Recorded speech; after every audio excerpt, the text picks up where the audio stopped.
Welcome to the Wedding Songs Podcast, featuring newly released songs you need to know and the tried and true classics. Get song ideas from the time guests arrive until the last dance of the reception. And now your host, Matt Campbell, founder of MyWeddingSongs.com. Welcome, everybody, to the Wedding Songs Podcast. I am Matt Campbell. Today, I have a very special guest, Jean Neuhart from Ohio. Welcome to the show, Jean. Thank you, Matt. Thank you for having me. You have so much experience in the wedding industry. I wanted to have you on the podcast, and thanks for being on the show. I'm going to start off how I start off most of my podcasts is, can you share any heartwarming or memorable wedding moment? Really, looking back through the years, a lot of little moments here and there. I have been in the wedding industry for 30 years and retired from planning after 27. So really, a lot of the little moments were just kind of these small moments. For instance, one bride, she had a disability where she needed a cane to walk. She made it a point where she was going to walk down that aisle with Dad without her cane and stand through her ceremony without it. And she did it. That was very heartwarming for everyone who knew her. Another wedding, the bride's sister, who was her maid of honor, also sang the bride's processional song, which was very sweet. It was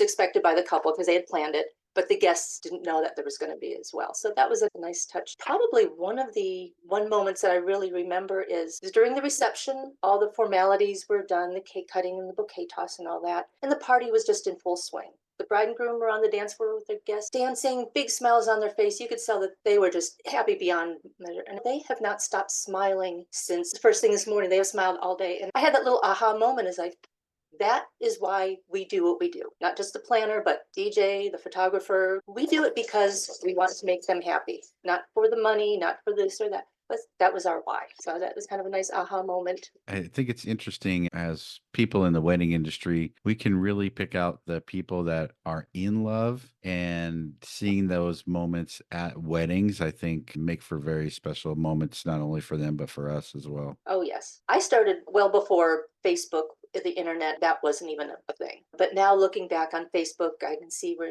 couples are still together and sharing their third child, or it's like, it is so nice to look and go, it was at the beginning of that.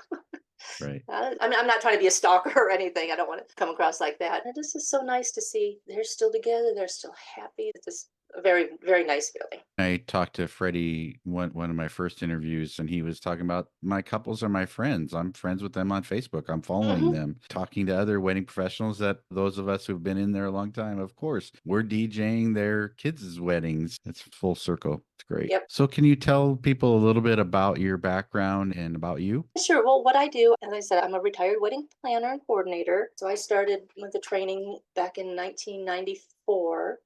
And I've seen a lot of things through the years, a lot of changes behind the scenes, just from the way people approached weddings, the way couples approached weddings, the dynamics behind the scenes. There's just the changes in technology that have changed. But my philosophy behind weddings was, okay, here are the quote unquote rules. How can we make them fit your wedding? Either use them as is, maybe adjust them a little bit to fit your wedding personalities of the couple, or if it's something that really doesn't fit for what you're wanting, maybe we would omit it. I always had that belief of what they want, how they want their wedding to be, because no two couples are the same, no two weddings are the same, and they shouldn't have to feel like, oh, the rule said we should do this or we should do that, or we are expected to. Well, do you want to? Is it meaningful for you? And with my blog, I just kind of want to still have that same philosophy of, here's what's out there, here's things that you can do, how will it work for you, or if it doesn't work for you, don't feel like you have to. I think that's a great transition into what we're going to talk about today is wedding traditions. In your opinion, how important are wedding traditions in creating a memorable and meaningful wedding? They are very important, because you have to stop and think that what is a wedding, but at its core, it is a ritualistic rite of passage. It is not just a party with some wedding stuff thrown in, but it is a purpose. You are going from this state of two individual people who are coming together to form this union. Is a rite of passage from going from single to married. And there are rituals behind that to, I don't want to say really to make it so, but there are different rituals and practices that go hand in hand. And those are the traditions. Even though the traditions, the reasons why the traditions, the meaning of the traditions have changed so much through the centuries. Back when they originated, a lot of them were to ward off the evil spirits or to promote fertility, because it's like we're trying to scare out the evil spirits and make sure you have lots of babies. That's what a lot of the meaning behind that. Even the dad walking the daughter down the aisle wasn't a loving support, but a business transition of, you are going from our house to his house and we don't have to take care of you anymore. Where today, the practice of cake cutting, dad walking daughter down the aisle, tossing the bouquet, the practices are still there, but the meanings that we now attach to them have changed to reflect our modern day beliefs. That reminds me, so many couples I talk to, they want in the vows, the obey part removed because they're like, I'm not going to obey. Yeah, I don't remember the last time I've heard obey in vows. So talking about traditions, then I think in my mind, one of the most famous traditions is the saying something old, something new, something borrowed, something blue. Do you see this tradition carried on today? And if so, any tips for couples that want to incorporate this into their wedding? Sure. Yeah, I still see it a lot of time. Week of the wedding, a couple weeks before the wedding, the brides still want to incorporate that. Years ago, it used to be pretty much, it was the bride's, I don't want to say her duty, but it was all kind of like, it revolved around the bride. And it was often something that she wore. Like something old is, I'm wearing mom's wedding gown or veil.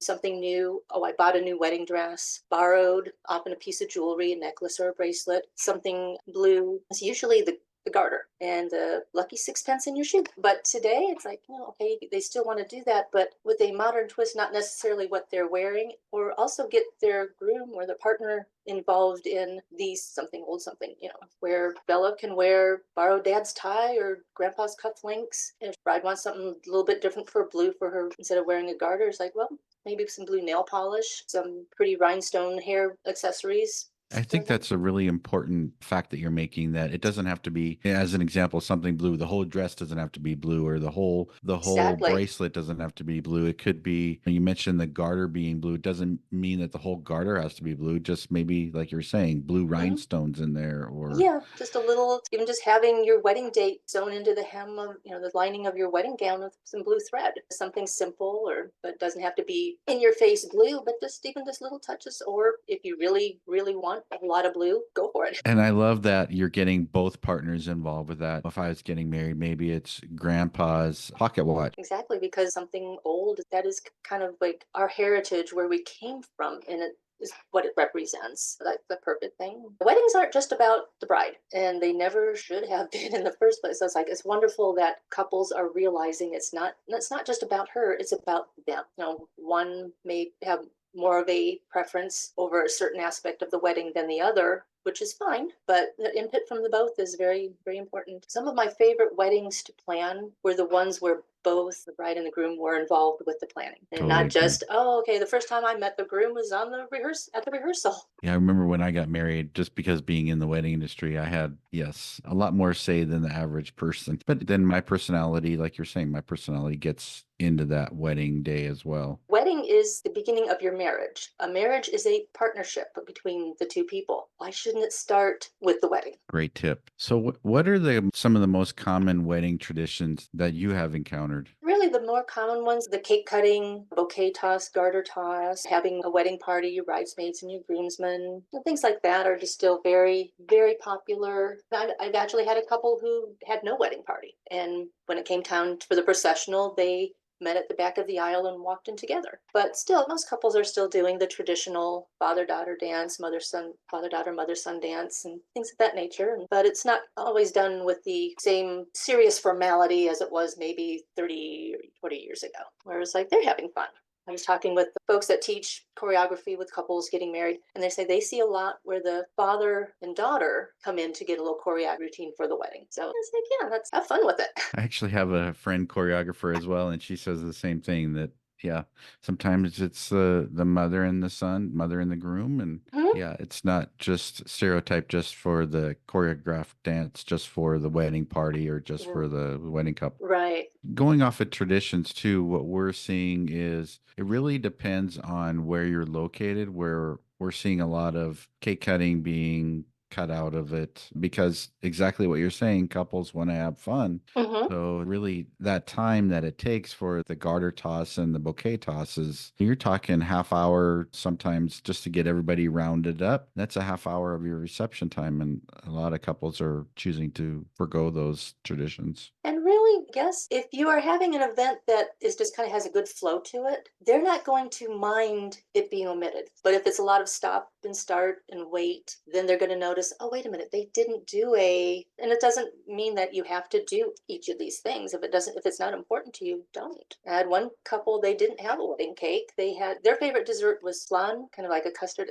And they served that as their wedding dessert. And they had a local ice cream shop came in and they had a little ice cream sundae bar. So they didn't have a cake. They didn't have a cake cutting. Nobody thought twice about it. And it's like if you omit a tradition or if you do a tradition differently, if it's done in a way that makes sense to you as a couple, your guests are going to get it and not bat an eye. I had one couple where they didn't have any little kids, so they didn't have a flower girl, but they had a flower fairy. And it was a young lady about similar age to the bride, one of her friends, and she wore a full-length black vinyl dress, cobalt blue butterfly wings, and just kind of went down the aisle tossing petals. And the guests weren't like, in the world? It made so little sense to the guests. Nobody batted an eye in wondering, what are they doing? But it was just part of who they were, and it meant something. It made sense to everybody. Those are the stories that I love to share because Yeah. like you said, it brings in their personality and guests get it because that's what they're into. Right, exactly. If they were to have a little girl in the white dress dropping the petals, it'd be like, well, that's cute, but okay. And then the bride walks out with black petals thrown throughout her wedding dress. It's like, okay, the flower girl doesn't really match the bride here. Yeah. Did we borrow the flower girl from somebody else's wedding? Time for a short break to let you know about the Wedding Music Toolkit. This 28-page book will guide you through picking all the songs that are needed for the wedding ceremony and reception. Plus, it includes a wedding day timeline, day of wedding checklist, and also popular and unique alternatives to wedding moments such as the processional, recessional, first dance, and last dance. So make sure you check out the Wedding Music Toolkit. It is available on Amazon and on my website, myweddingsongs.com. Now, back to the show. One thing that I am seeing less of, or I saw less of, which I was so grateful for, was the cake smashing. I could never understand why people did that. And at two different weddings, I have two perfect examples of why you shouldn't. Because one, the groom smashed, the bride inhaled, cake went up her nose so much where her eyes are watering just because she's got a nose full of cake. The maid of honor, who was the bride's sister, thought the bride was crying and mad. So the maid of honor got mad at the groom. It's like, if you just had not done it, we wouldn't have had spent 20 minutes trying to rectify this. I always had to use forks in all of my planning documents just to try to prevent that. And they make the sweet little, cute little dessert forks where it says, I do and I do too, or something. That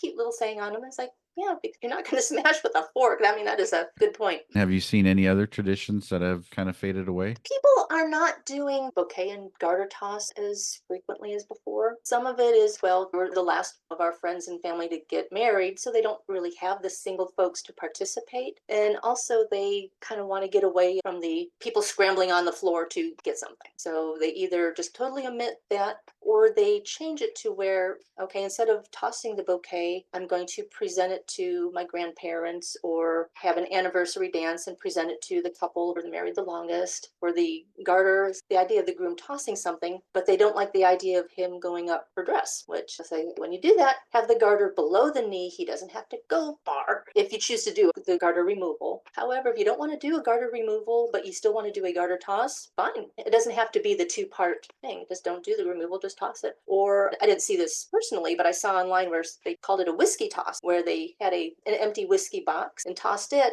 and whoever caught the box won the bottle of whiskey. That's a cute idea. And it doesn't give that connotation of, oh, you're the next one to get married. And also, if we know our two friends in attendance are planning on getting married, let's just present them with a toss bouquet in the garter instead of going through the spread the luck, spread the love. That reminds me of, I was watching a video where a bride had a bunch of long stem roses. Instead of tossing her bouquet, she handed out roses to all of the ladies that were there trying to catch them. Oh, that's a nice idea too. Are there any regional or variations in wedding traditions that you've particularly interesting?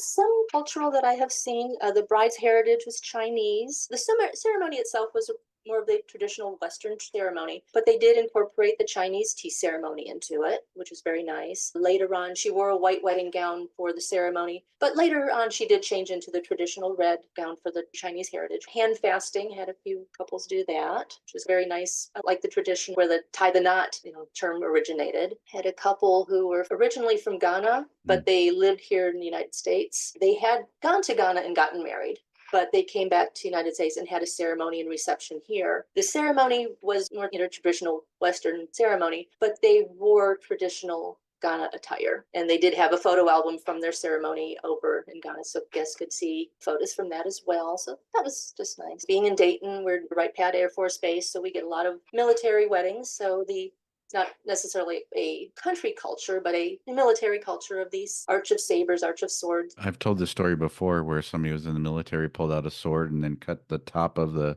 champagne bottle off with his sword. Practice that really well. Yeah, exactly. You don't want dad cutting off his hand at the reception. Yeah, you want your wedding to be remembered for the right thing. What are some of the unique or unusual wedding traditions that couples have incorporated into their weddings that you've seen? Really, some of the more unique, well, it was just a little different variation of the dollar dance where they put the dollar into a hat or a little pouch. But in the Polish heritage, they pinned it to the groom attire. So he was walking around with all dollar bills. The tradition is also to do it for the bride, but she didn't want pinholes in her dress. And it's like, I totally get that. That was kind of nice. So it was a nod back to his family and his heritage and something a little fun and different for the guests who weren't familiar with that. That's one thing that I did find different, me personally, because I grew up in Northern Ohio, and at weddings, seeing the dollar dance was more of a common thing. But life brought me to Southwest Ohio, and down here, it's like, it's not done quite as much. It's like a difference of a maybe 3-4 hour drive, and it's done, and people are going, well, what is that? Yeah, I DJ'd in Montana in the 90s, and the dollar dance was very, very common. It's interesting. Couples today just think of it as asking for money, and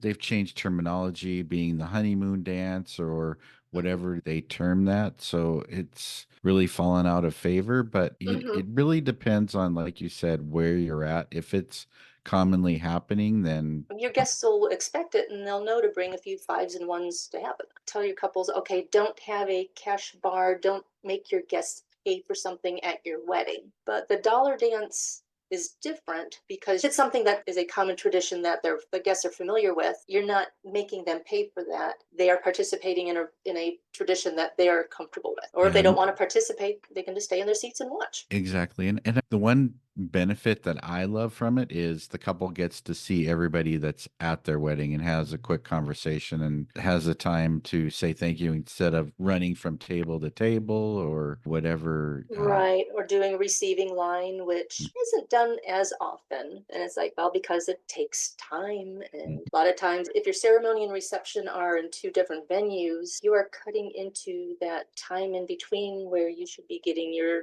after ceremony photos done, delays the time that you get to your own reception. Or some churches where you have different functions going on in the afternoon after a wedding ceremony, you have to be off the premises by a certain time. The flow of a wedding reception is so important, like you were saying. That hour of the receiving line is such a buzzkill. And it's awkward because guests feel like, oh, I have to chit chat with each one of these bridesmaids and I don't really know them and don't want to be rude. And so I would tell couples, if you like the idea of the receiving line because you get that face-to-face time, instead of standing in the back and having your guests file out past you, go back in and release your own guests. That way you two are controlling how fast it goes. You're guaranteeing that face time to everybody, and your guests aren't feeling awkward because they're just talking to you and not to a bridesmaid that they don't really know. That's a very important fact that you made. So as the wedding industry continues to evolve, do you foresee any significant changes in the wedding traditions going forward? I think weddings have evolved. They always will. But traditions, I don't really see them falling away quite so much. Maybe not done all the time at every wedding. Maybe not done in the same way that they perhaps are done now or were done 10 years ago. But then again, you have to think of the term everything old is new again. I think in time we're going to see those traditions come back the way they were done before, and everybody's going to be embracing that. What I've noticed now with wedding cakes is you're starting to see a lot of wedding cake designs that were similar to what we saw in like the 60s, 70s, 80s with the scrolls and the swoops and the swirls and just that very ornate detail of the wedding design. And it's like, that's a cake out of the 70s. We're starting to see that with there. So it's like, yeah, it's not, tradition is not going to go away. It will be done or not done due to each individual couple's tastes and preferences. I think in some ways it's eventually going to come back. Well, another statement that I want to make too about that is I said this in a recent newsletter where it's up to the wedding pros to create something that's different on something that's always been done. An example would be the father-daughter dance. Instead of the DJ or MC announcing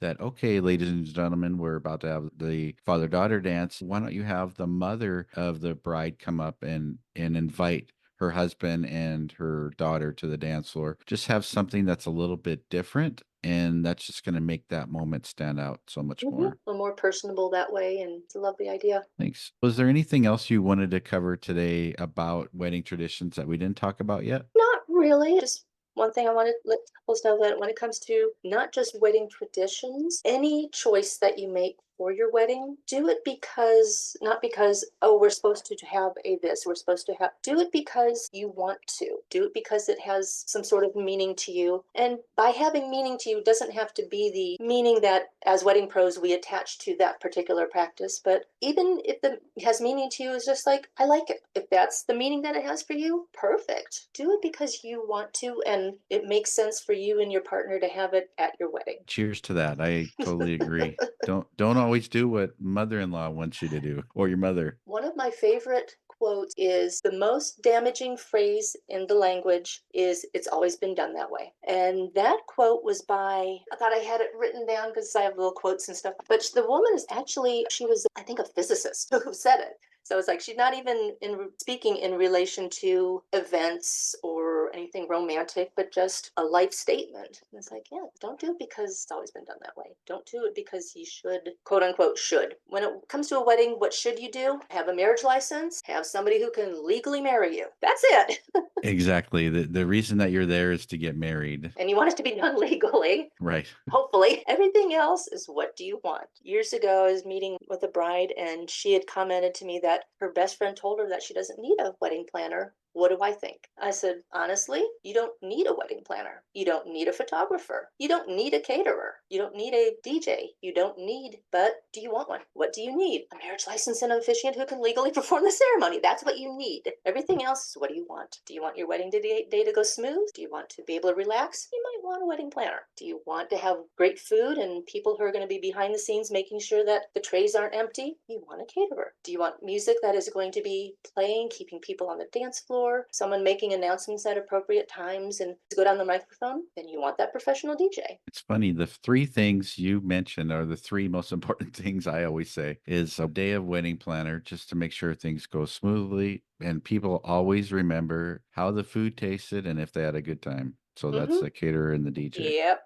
That's a great way to close it out here. So how can people follow along with you and contact you? Okay, they can find me on my website. It is weddingsfromtheheartblog.net. Sorry it's so long, but that's just how it ended up as. Or they can also find me on Twitter, X, whatever you want to call it, Facebook, Instagram. My handle is @wedbyjean. Awesome. Thanks, Jean, for being on the show today. I really appreciate it. Thanks, Matt. I had a good time talking with you, and I love weddings. When I retired, it's like I cannot step away completely from weddings, but I'm to the point where I'm ready to not have to deal with those 15-hour wedding days. I don't think anybody in the wedding industry can ever get out of it. Just that feeling of bringing couples together, for sure. Yeah. I remember when my son, when he was little, he used to say, Mom, you're obsessed with weddings. Yeah, maybe. Well, thanks everybody for tuning in. Stay tuned for next week for another episode with a interview with another wedding pro. Thanks for listening and have a great day. Thank you for listening to the Wedding Songs Podcast. Never miss a future episode. Subscribe today to our podcast. Follow us on Facebook at My Wedding Songs and send us a message about playlists you would like covered.